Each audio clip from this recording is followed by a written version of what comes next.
Chandan sir ನಮಸ್ಕಾರ. ನಮಸ್ಕಾರ. ಹೇಗಿದ್ದೀರಾ? ಗುಡ್ ಸರ್, ನೀವು? ಚೆನ್ನಾಗಿದ್ದೀನಿ ಸರ್. ನನಗೆ ಆಶ್ಚರ್ಯ ಆಗಿದ್ದೇನು ಅಂದರೆ, ಬಹುಶಃ ರ್ಯಾಪರ್ಸ್ ಅಂದರೆ ತುಂಬ ಸ್ಟೈಲಿಶ್ ಆಗಿ, ತುಂಬ ಟ್ರೆಂಡಿಯಾಗಿ ಇರ್ತಾರೆ. ಬಟ್ ರ್ಯಾಪರ್ ಒಬ್ಬ ನಟನಾಗಿ ಬದಲಾದರೆ ಈ ಥರನೂ ಕಾಣ್ಬೋದಾ, ಅಥವಾ ಈ ಥರ ಕಾಣೋದಕ್ಕಂತೂ ಸಾಧ್ಯನೇ ಇಲ್ಲ ಅನ್ನುವಂಥ ಲುಕ್ಕಿಗೆ ಟ್ರಾನ್ಸ್ಫರ್ ಆಗಿದ್ದೀರಾ. ತುಂಬ ವೆಯ್ಟ್ ಪುಟ್ ಆನ್ ಮಾಡಿದ್ದೀರಾ ಆ ಪಾತ್ರಕ್ಕೋಸ್ಕರ. ಒಂದು ಲವ್ ಸ್ಟೋರಿನೋ ಅಥವಾ ಈ ಜನ್ರೇಷನ್ನ ಕಥೆನೋ ಚೂಸ್ ಮಾಡ್ಕೋಬೋದಾಗಿತ್ತು. ನಿಮ್ಮ ಮೊದಲನೇ ಸಿನಿಮಾ ಆಗಿ ಎಲ್ಲರೂ ಕಾಲು ಎಳೆಯುತ್ತೆ ಕಾಲ ಸಿನಿಮಾನ ಚೂಸ್ ಮಾಡ್ಕೊಂಡ್ರಿ.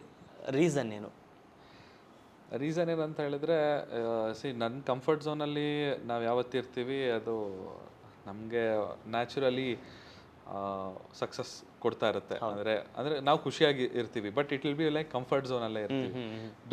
ದೊಡ್ಡದಾಗಿ ಏನೋ ಮಾಡಬೇಕು ಅಂತಂದಾಗ ರಿಸ್ಕಿ ಅಂತ ಫೀಲ್ ಆಗ್ತಾ ಇರುತ್ತೆ ನಮಗೆ. ಸೊ ನನಗೇನು ಅನ್ನಿಸ್ತು, ಆಲ್ರೆಡಿ ಚಂದನ್ ಶೆಟ್ಟಿ ಅನ್ನೋ ಒಂದು ಹೆಸರು ಎಲ್ಲರಿಗೂ ಪರಿಚಯ ಆಗಿದೆ, ಮುಖ ಪರಿಚಯ ಇದೆ, ಹೆಸರು ಪರಿಚಯ ಇದೆ, ಮುಖ ಪರಿಚಯ ಕೂಡ ಇದೆ.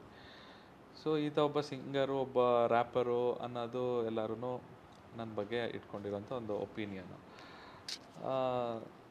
ಇವಾಗ ಒಬ್ಬ ನಟನಾಗಿ ಬರಬೇಕು ಅಂತಂದಾಗ ಅಲ್ಲೂ ನಟನೆಯಲ್ಲೂ ಮತ್ತೆ ಸಿಂಗರು ರ್ಯಾಪರ್ ಥರ ಬಂತು ಅಂತಂದರೆ ಅದರಲ್ಲೇ ಇರುತ್ತೆ, ಅಲ್ಲೇ ಇರುತ್ತೆ.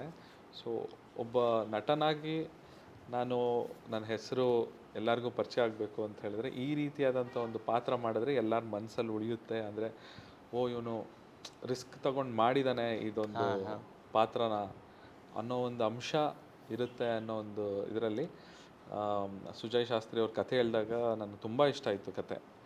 ಆ್ಯಂಡ್ ನಾನು ಕೇರ್ ಮಾಡಲಿಲ್ಲ. ಅವ್ರು ಹೇಳಿದ್ರು ನಿಮಗೆ ನೀವು ಸ್ವಲ್ಪ ದಪ್ಪ ಆಗಬೇಕು ಮತ್ತು ನೀಟ್ ಶೇವ್ ಮಾಡಬೇಕು ಆ ಥರ ಎಲ್ಲ ಅಂದಾಗ ಒಂದು ಸೆಕೆಂಡ್ ಯೋಚನೆ ಮಾಡಿದೆ, ಹಿಂಗೆ ಅಂದರೆ ನನ್ನ ಸ್ಟೈಲು, ನನ್ನ ಐಡೆಂಟಿಟಿನ ಬಿಟ್ಟು ಹೊರಗಡೆ ಬಂದು ಮಾಡಬೇಕಲ್ಲ ಹಿಂಗೆ ಅಂತ. ಬಟ್ ಆಮೇಲೆ ನಾನೇ ರಿಯಲೈಸ್ ಮಾಡಿಕೊಂಡೆ, ಇಲ್ಲ ನೀನು ಇದು ಮಾಡಿದ್ರೇ ನಿನಗೆ ಒಂದು ಹೆಸರು ಸಿಕ್ಕುತ್ತೆ, ನಿನ್ನ ಗುರುತಿಡಿತಾರೆ.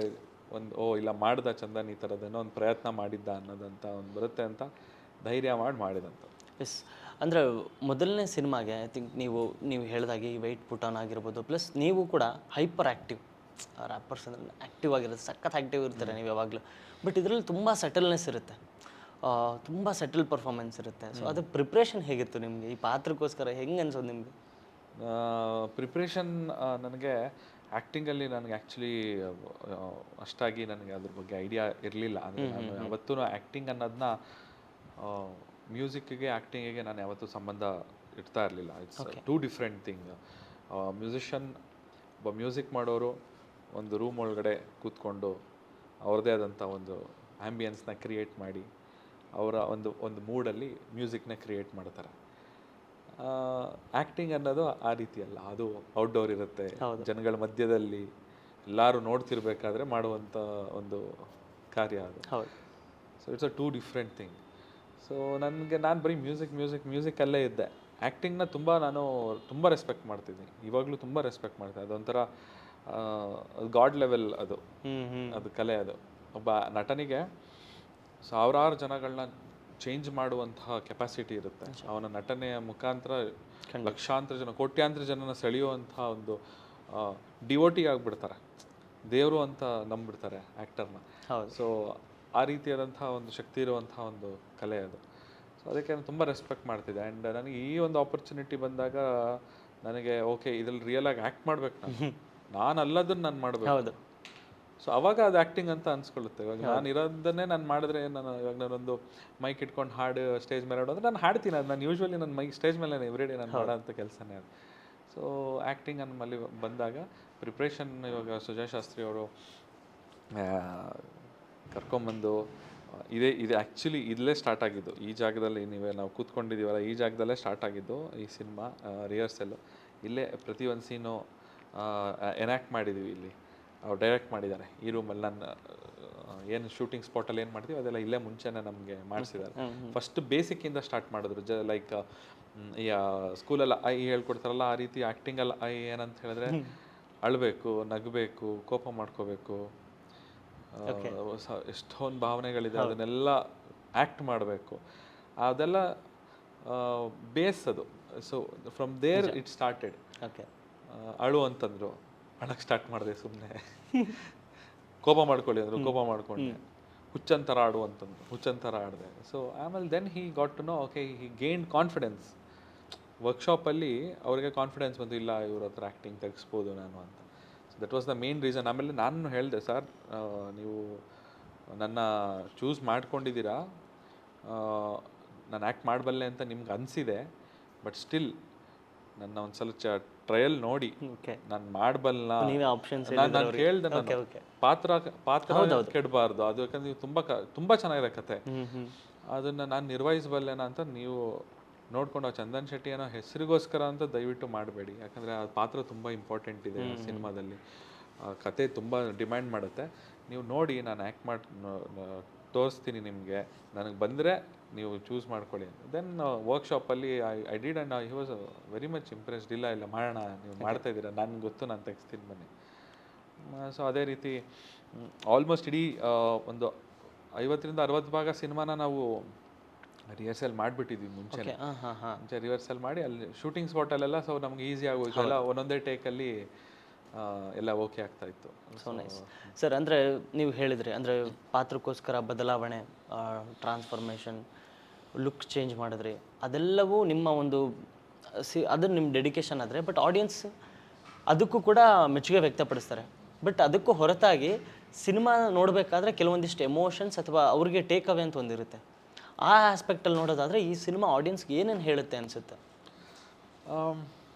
ಇದರಲ್ಲಿ ಏನು ಮುಖ್ಯ ಸಬ್ಜೆಕ್ಟ್ ಏನಿದೆ ಅಂತ ಹೇಳಿದ್ರೆ, ನೀನು ಎಷ್ಟೇ ಬುದ್ಧಿವಂತ ಆಗಿರೋ, ನಿನಗೆ ಏನೇ ದೊಡ್ಡ ಟ್ಯಾಲೆಂಟ್ ಇರ್ಬೋದು, ಟೈಮ್ ಅನ್ನೋದು ನಿನಗೆ ಸಾಥ್ ಕೊಟ್ಟಿಲ್ಲ ಅಂತ ಹೇಳಿದ್ರೆ ನಿನಗೇನು ಮಾಡೋಕ್ಕಾಗಲ್ಲ ನಿನ್ನ ಜೀವನದಲ್ಲಿ. ಓಕೆ, ನೀನು ಎಷ್ಟೇ ದೊಡ್ಡ ಶ್ರೀಮಂತ ಆಗಿರೋ, ನೀನೇನೇ ಆಗಿರೋ, ನೀನೇನೋ ಒಂದು ಅಂದ್ಕೊಂಡಿರ್ತೀಯ, ಅದೇನೋ ಒಂದು ಅಚೀವ್ ಮಾಡಬೇಕು ಅಂತ ಅಂದ್ಕೊಂಡಿರ್ತೀಯ, ಅದಕ್ಕೆ ನೀನು ಎಷ್ಟೇ ಎಫರ್ಟ್ ಹಾಕೋ, ಬಟ್ ಕಾಲ ಅನ್ನೋದೊಂದು ಸಪೋರ್ಟ್ ಮಾಡಲೇಬೇಕು. ಹೌದೌದು, ನಿಜ. ಸೊ ಅದೇ ನಮ್ಮ ಸಿನಿಮಾ ಆ್ಯಕ್ಚುಲಿ.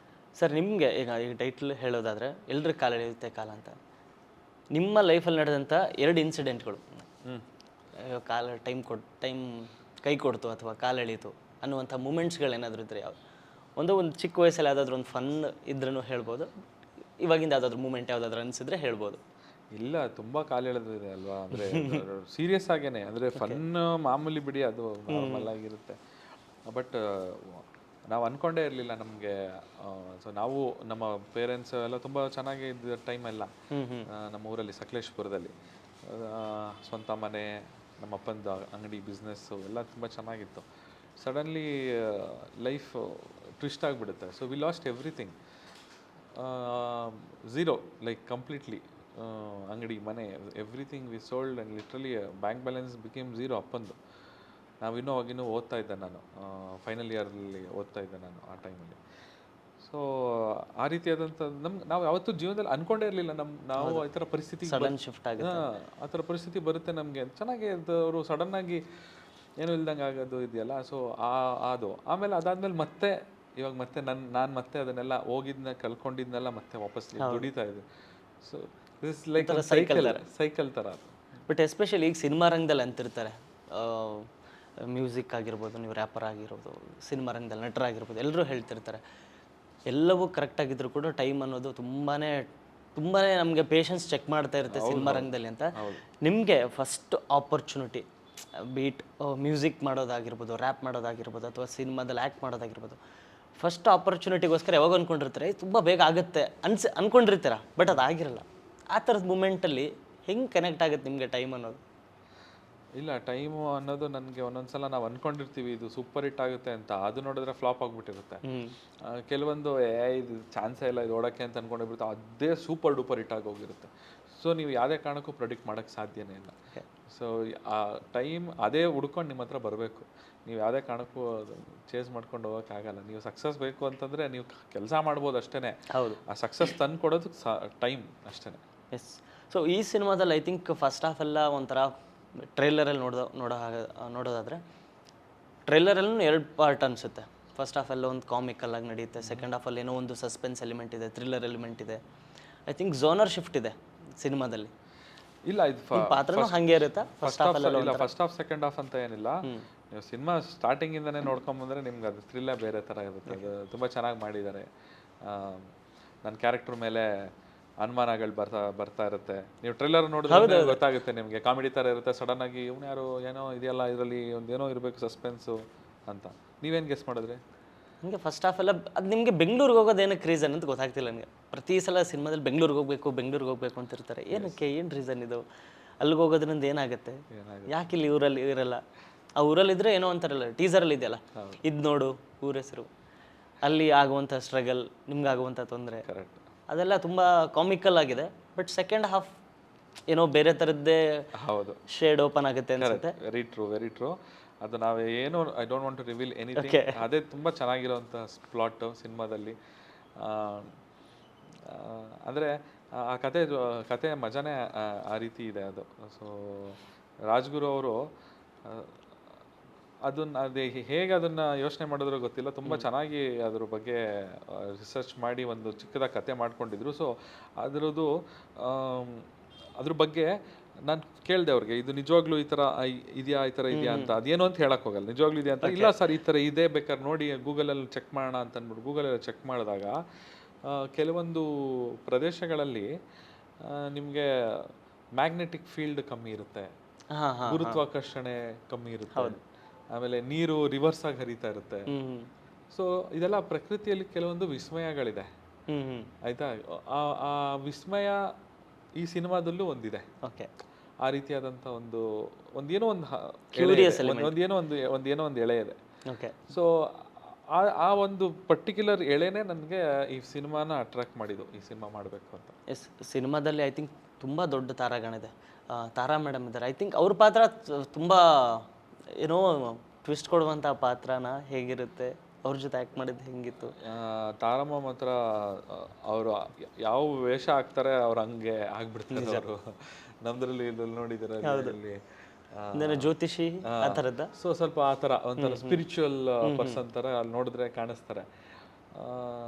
ಸೊ ಅವ್ರ ಆ ಬಟ್ಟೆ ಹಾಕಿದ್ರೆ ಹಂಗೆ ಆಗ್ಬಿಡ್ತಾರೆ ಅವರು. ಅದ್ರ ಮಜಾನೇ ಬೇರೆ ಅವ್ರದ್ದು ಪರ್ಫಾರ್ಮೆನ್ಸ್ ನೋಡೋಕ್ಕೆ ಅಮ್ಮನ. ಸೊ ಅವ್ರ ಜೊತೆ ಆ್ಯಕ್ಟ್ ಮಾಡಿದ ಎಕ್ಸ್ಪೀರಿಯನ್ಸ್ ತುಂಬ ಚೆನ್ನಾಗಿತ್ತು. ತುಂಬ ಕಂಫರ್ಟಬಲ್ ಆಗಿ ಫೀಲ್ ಮಾಡಿಸಿದ್ರು. ಮುಂಚೆನೇ ನಮ್ಗೆ ತಾರಮ್ಮ ನಾವು ಪರಿಚಯ ಇದ್ವಿ ಒಂದು ರಿಯಾಲಿಟಿ ಶೋ ಅಲ್ಲಿ. ಸೊ ಮಗನೇ ಹಿಂಗೆ ತಮಾಷೆಗೆ ಮಾಡಿಕೊಂಡು ಆಮೇಲೆ ಚೆನ್ನಾಗಿ ಮಾಡಿದೆ ಕಣಪ್ಪ, ಚೆನ್ನಾಗಿ ಮಾಡಿದೆ ಅಂತೆಲ್ಲ ಶಿ ವಾಸ್ ಅಪ್ರಿಷಿಯೇಟಿಂಗ್. ಅವ್ರ ಜೊತೆಗೆ ಅವ್ರ ಎದುರುಗಡೆ ಡೈಲಾಗ್ಸ್ ಎಲ್ಲ ಹೇಳಬೇಕಾದ್ರೆ. ಹೌದು, ಸಾಂಗ್, ಟೀಸರ್, ಟ್ರೈಲರ್ ಎಲ್ಲದಕ್ಕೂ ಕೂಡ ಇದೇನೋ ರೆಗ್ಯುಲರ್ ಸಿನಿಮಾ ಅಲ್ಲ, ಸಮಥಿಂಗ್ ಏನೋ ಬೇರೆ ಥರದ್ದಿದೆ. ಎಸ್ಪೆಷಲಿ ಅದು ನೀವು ಮಾಡಿರೋದಕ್ಕೆ ಆ ಥರದ್ದು ಮೇ ಬಿ ಒಪಿನಿಯನ್ ಬರ್ತಿದ್ದೇನೋ. ಬಿಕಾಸ್ ಒಬ್ಬ ರ್ಯಾಪರ್ ಆಗಿ ಒಂದು ಸ್ಟೈಲಿಶ್ ಇಮೇಜ್ ತೊಗೊಂಡು ಮಾಡ್ಬೋದಿತ್ತು. ಬಟ್ ಚಂದನ್ ಅವರು ಏನೋ ವಿಭಿನ್ನವಾಗಿ ಪ್ರಯತ್ನ ಪಟ್ಟಿದ್ದಾರೆ, ಏನೋ ಕಥೆ ಇದೆ ಇದರಲ್ಲಿ, ಏನೋ ಕಂಟೆಂಟ್ ಇದೆ ಅಂತ ಆಡಿಯನ್ಸ್ ಕಾಯ್ತಿದ್ದಾರೆ. ಸೊ ಆ ಥರ ಕಾಯ್ತಾ ಇರುವಂತಹ ಆಡಿಯನ್ಸ್ಗೆ ಐ ಥಿಂಕ್ ತುಂಬ ವೆಯ್ಟ್ ಮಾಡ್ತಿದ್ದಾರೆ ಆಡಿಯನ್ಸ್. ನೀವು ಕೂಡ ವೆಯ್ಟ್ ಮಾಡ್ತಿದ್ದಾರೆ ಸಿನಿಮಾಗೋಸ್ಕರ ಹಲವಾರು ವರ್ಷದಿಂದ. ಸೊ ಆ ಥರ ವೆಯ್ಟ್ ಮಾಡ್ತಿರುವಂಥ ಆಡಿಯನ್ಸ್ಗೆ ಚಂದನ್ ಅವರು ಏನು ಹೇಳ್ತಾರೆ, ಏನೆಲ್ಲ ಎಲಿಮೆಂಟ್ಸ್ ಹೇಳಿ ಕರೀತಾರೆ ಅಂತ ಹೇಳೋದಾದರೆ? ಎಲ್ರ ಕಾಲೆಳೆತ ಕಾಲ ಒಂದು ಕನ್ನಡದಲ್ಲಿ ಬಂದಿರುವಂಥ ಸಿನಿಮಾ, ಇಷ್ಟು ವರ್ಷಗಳು ಬಂದಿರುವಂಥ ಒಂದು ವಿಭಿನ್ನ ಸಿನಿಮಾಗಳ ಲಿಸ್ಟಲ್ಲಿ ಸೇರಿಕೊಳ್ಳುವಂಥ ಒಂದು ಕತೆ, ಒಂದು ಸಿನಿಮಾ ಎಲ್ರ ಕಾಲೆಳೆತ ಕಾಲ. ತುಂಬ ಬುದ್ಧಿ ಇರುವಂಥ ಕಥೆಗಾರರು, ಬರಹಗಾರರು, ಡೈರೆಕ್ಟ್ರು, ಈ ಏನೋ ಆ್ಯಕ್ಟಿಂಗ್ ಫೀಲ್ಡಲ್ಲಿ ತುಂಬ ಶ್ರಮ ಪಟ್ಟಿರುವಂಥ ಎಲ್ಲ ಕಲಾವಿದರು, ದೊಡ್ಡ ಕಲಾವಿದರು, ತಾರಮ್ಮ, ಮಂಡ್ಯ ರಮೇಶ್ ಸರ್, ದತ್ತಣ್ಣ, ಎಲ್ಲ ಒಳ್ಳೊಳ್ಳೆ ಲೆಜೆಂಡರಿ ಆ್ಯಕ್ಟರ್ಗಳು ಮಾಡಿರುವಂಥ ಸಿನಿಮಾ. ತುಂಬ ಚೆನ್ನಾಗಿ ಒಬ್ಬೊಬ್ಬರು ಒಂದೊಂದು ಪಾತ್ರ ತುಂಬ ಚೆನ್ನಾಗಿ ಮಾಡಿದ್ದಾರೆ. ಒಂದು ಅತ್ಯಂತ ಸುಂದರವಾದ ಕತೆ ಇದು. ಅದು ಚಿತ್ರವಾಗಿ ಏಪ್ರಿಲ್ 17ನೇ ತಾರೀಕು ಚಿತ್ರಮಂದಿರಗಳಲ್ಲಿ ನಿಮ್ಮ ಮುಂದೆ ನಾವು ಪ್ರಸ್ತುತಪಡಿಸ್ತಾ ಇದ್ದೀವಿ. ತಾವೆಲ್ಲರೂ ಥಿಯೇಟ್ರಿಗೆ ಬಂದು ಈ ಸಿನಿಮಾ ನೋಡಿ ಇದ್ರ ಮಜಾ ತಗೋಬೇಕು ಅಂತ ನಾನು ನಿಮ್ಮೆಲ್ಲರಲ್ಲೂ ಕೇಳ್ಕೊಳ್ತೀನಿ. ನಿಜವಾಗ್ಲೂ ಎಲ್ರ ಕಾಲಿರುತ್ತೆ ಕಾಲ ಚೆನ್ನಾಗಿರುವಂಥ ಒಂದು ಸೂಪರ್ ಆಗಿರುವಂಥ ಒಂದು ಕತೆ ಉಳ್ಳ ಸಿನಿಮಾ ಆಗಿದೆ. ದಯವಿಟ್ಟು ಬಂದು ಸಿನಿಮಾ ನೋಡಿ ಎಂಜಾಯ್ ಮಾಡಿ. Yes, thank you sir, all the very best. ನನಗೂ ಕೂಡ ತುಂಬ ಎಕ್ಸೈಟ್ಮೆಂಟ್ ಇದೆ. ಎಸ್ಪೆಷಲಿ ನಿಮ್ಮ ಟ್ರಾನ್ಸ್ಫಾರ್ಮೇಷನ್ಗೆ ಒಂದೇನೋ ಡೆಫಿನೆಟ್ಲಿ ಹೋದ್ಮೇಲೆ ಡೆಫಿನೆಟ್ಲಿ ನಮಗೊಂದು ಟೇಕ್ ಅವೇ ಕೊಡ್ತಾರೆ ಅನ್ನೋ ನಂಬಿಕೆ ಇದೆ. ನಿಮ್ಮ ಎಲ್ಲ ಪೇಷನ್ಸ್ಗೂ ಇಷ್ಟು ವರ್ಷ ಕಾದಿರೋದಕ್ಕೆ ಒಂದು ದೊಡ್ಡ ಸಕ್ಸಸ್ ಸಿಗಲಿ, ಒಂದು ಬ್ಲಾಕ್ ಬಸ್ಟರ್ ನಿಮಗೋಸ್ಕರ ವೆಯ್ಟ್ ಮಾಡ್ತಿದೆ ಅಂತ ಹೇಳ್ತೀನಿ. All the best. Thank you so much. Thank you.